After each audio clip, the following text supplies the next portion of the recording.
Hi,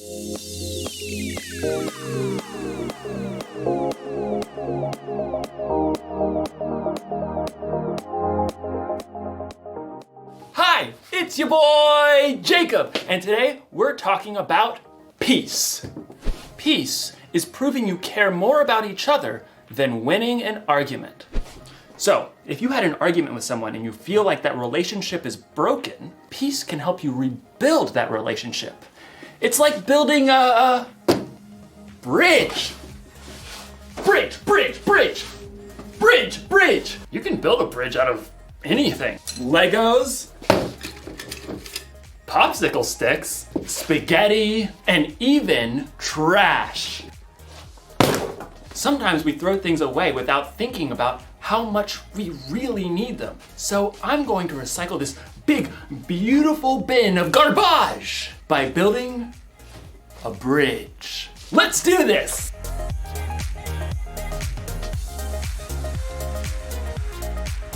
It's alive! Now we just need some glue. Glue. Oh! Glue stick. That should work, right? Everything you build needs the right kind of glue to hold it all together. Without the right kind of glue, everything can kind of fall apart. Now, ladies and gentlemen, I present to you the Recycle Bridge!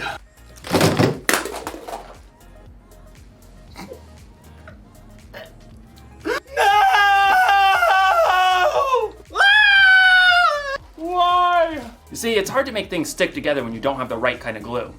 As you'll discover in today's story, helping people stick together takes the right kind of glue too. So, stick around. You see what I did there? Stick. The Bible. It's 66 books of history, stories, letters, and poetry that fit together to form God's one big story. The epic adventure of how He created us and loves us so much that He made a way to rescue us.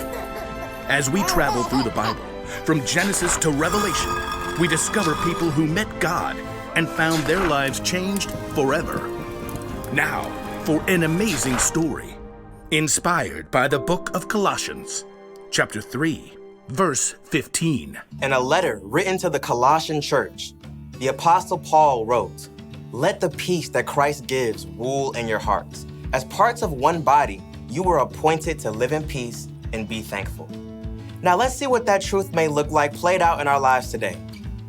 Katie wiped the sweat from her forehead and took a long drink from her water bottle.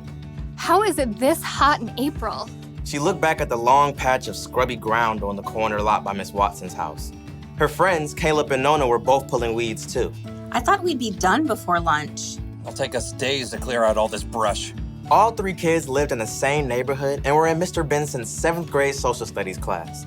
It had been Katie's bright idea to start a neighborhood garden for their community service project. Well, we have to finish, unless you want to fail social studies. Even though the friends had been working for a couple of hours already, they'd only cleared the brambles from a small patch of land at the corner. Even when we finish pulling weeds, we still have to dig up the dirt. Yeah, and plant the seeds and water them and stuff. Look, we just need to get it done. I really want an A, okay? Let's use what we've cleared so far and pick one thing to plant. Sunflowers. What? They're big. They're bold. They'll brighten up the whole neighborhood. I don't want to plant flowers. Katie did a quick search on her phone for backup. Plus, you aren't supposed to plant sunflowers until summer. That's a big fat fail for class. Well, it feels like summer. We should plant a pumpkin patch. I mean, how awesome will it be to have all the little kids come right here to get their pumpkins in the fall? That's like half a year away. You guys. Plus 2 words, pumpkin pie. 2 more words, is disgusting. Katie jumped right between her sparring friends. You guys, we need something easy that will actually grow now before the end of the school year. I looked it up. She held up her phone and showed them a picture of small flowers with viney green stalks. What are those even? You have got to be kidding me. Katie checked her screen again. Petunias. We can plant them right here by the stop sign. They grow super fast, we'll get a good pick for class, and then we're done. I thought the whole point of this was to help people. Petunias are nice. This is ridiculous. Something that small will just get overrun by all the weeds we haven't pulled. You got a better idea? Yeah, sunflowers. You know, something big and beautiful. Or pumpkins! Katie ripped off her gardening gloves and hurled them into the dirt. Fine. Do your own community service project. You're quitting the garden? It's not a garden, it's a weedy dirt patch. I'll do my own project. Katie grabbed her water bottle and her tools and stalked off. I cannot believe them. At home, Katie kicked off her muddy shoes and hurled her dirty gloves on the floor. How'd it go, sweetie? Awful. We hardly cleared any weeds, and Nona and Caleb wouldn't listen to my idea about what to plant. It is a pretty big project. I'm doing my own. Isn't it a group thing? Nona and Caleb don't even care about the grade. They want to do all this stuff with pumpkins and sunflowers and stuff we'll never even finish. I get it. It's a lot easier to keep it small, but it's up to you whether you want to hold on to being angry or go make this right with your friends. They started it. Look, God designed you to be at peace on the inside, peace with Him and with others. Okay, yeah, I don't know where to start. You could start with more help. I bet Miss Watson would be willing to lend a hand since that weedy patch is right by her yard. Maybe. Oh, and Mrs. Garcia is always trying to start a garden in their backyard, but she says it's too shady. Maybe she'd like to help. Katie nodded slowly. After lunch, she took a trip around the neighborhood and spotted Caleb shooting some hoops in his driveway. Then she dragged him across the street to knock on Nona's door. You realize I don't want to talk about this? I don't want to talk about this. Just give me a minute. Both of you, please. Caleb and Nona stared at Katie, arms crossed. I'm really sorry. I got so stuck on making an A that I didn't listen to your ideas. I was just so hot and frustrated. Katie's friends waited. I talked to Mrs. Watson and the Garcias and that family with the little kids by the stop sign. They all want a garden, like a big vegetable garden. They want to help us. Really? We could clear the lot pretty fast with that much help. And we can plant everything, tomatoes and beans and carrots and sunflowers and pumpkins and whatever people want to eat. We'll have to help keep it up over the summer, though. All the way to pumpkin season. Exactly. Okay, I'm in. Caleb gave Katie a high five. Then they both turned to Nona. She hesitated.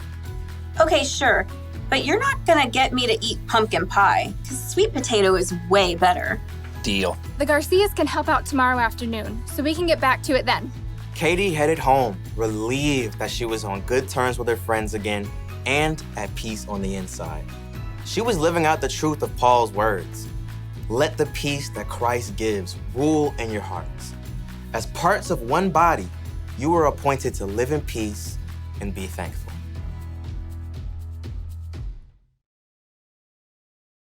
Some days, people are hard to get along with. Your sister spills milk on your homework. Your mom packs your lunch with that weird kind of bread you keep telling her you don't like.